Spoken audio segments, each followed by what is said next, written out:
All right, good morning, March 18th, and hope you are all recovering nicely from the tomfoolery and chicanery that I saw a lot of my friends display on Facebook. It doesn't look like a lot of people are social distancing or wearing masks. I'm quite all right with that. This is America. So, a couple of things. I want to talk about a verse, but I want to talk about something that.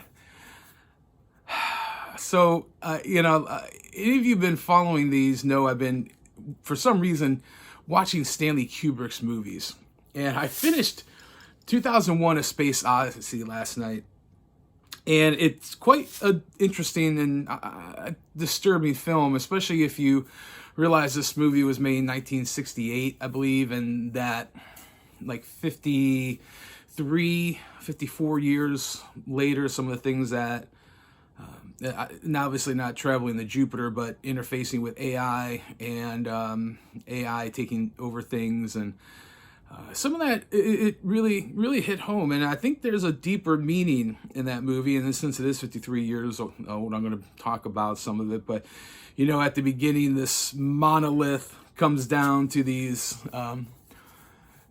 apes, these monkeys or whatever, chimpanzees, whatever the heck they were, and kind of intuitively instructs them how to become destructive with using bones to fight and destroy their enemies. And then you fast forward where a similar looking monolith, at least in my observation, the main protagonist of the movie watches himself as a young man turn to a slightly older version of the same man, into a middle-aged version of that man, into an old man dying in his bed, to when you see him in the embryonic stages.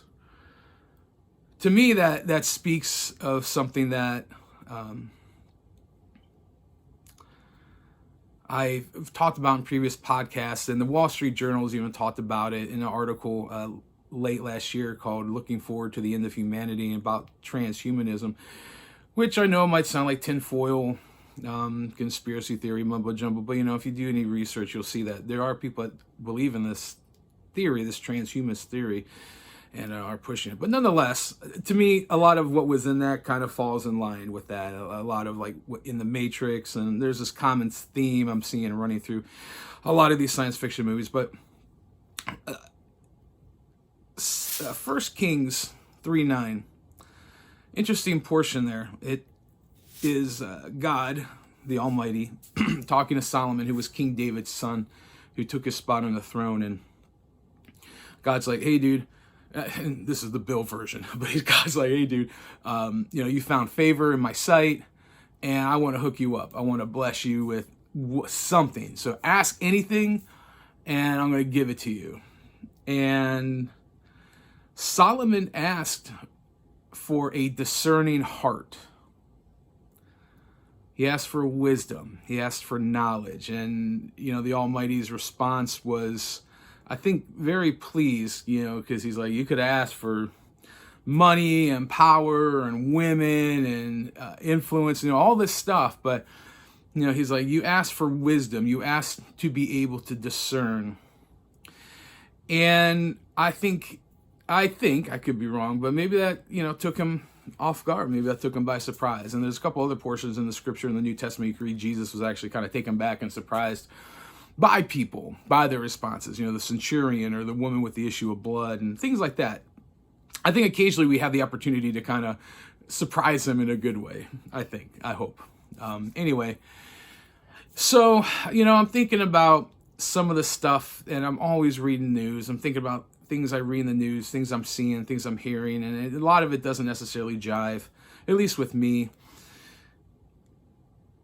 And then I look at a lot of people. I don't mean this to be insulted, but I wonder if, we ask the Almighty for all this stuff, and we seek Him for things, God, let me get this job, or God, let me get this spouse, or this, whatever it could be.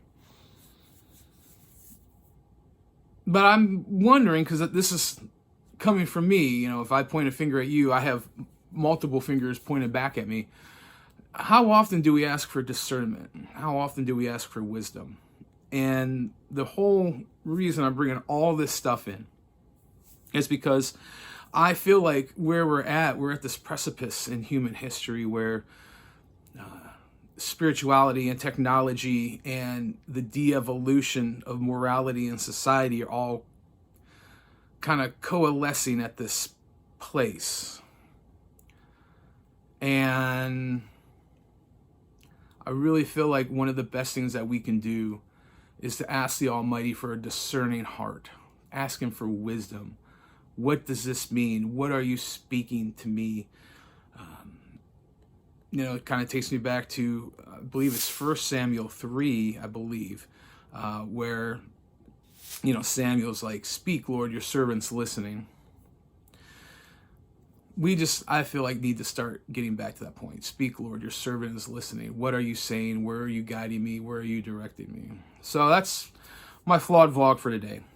Think about it, process it, whatever. Check out flawedinc.com. You can find all my daily flawed vlogs. Look at our newest episode, Welcome to Clown World, episode number 70, Flawedcast CLE, anywhere you can listen to Flawedcast. Subscribe on Rumble. It is doing very well. People are loving this episode. So humbled. Hopefully our new episode will be coming out tomorrow. We are continuing in our Portraits and Civil Disobedience, a little piece of historical, a little slice of history in America that a lot of people aren't aware of, and it's meant to be encouraging as I can be. But nonetheless, while you're seeking wisdom, while you're seeking discernment, while you're seeking understanding and guidance from the Almighty, make sure that you get in the arena.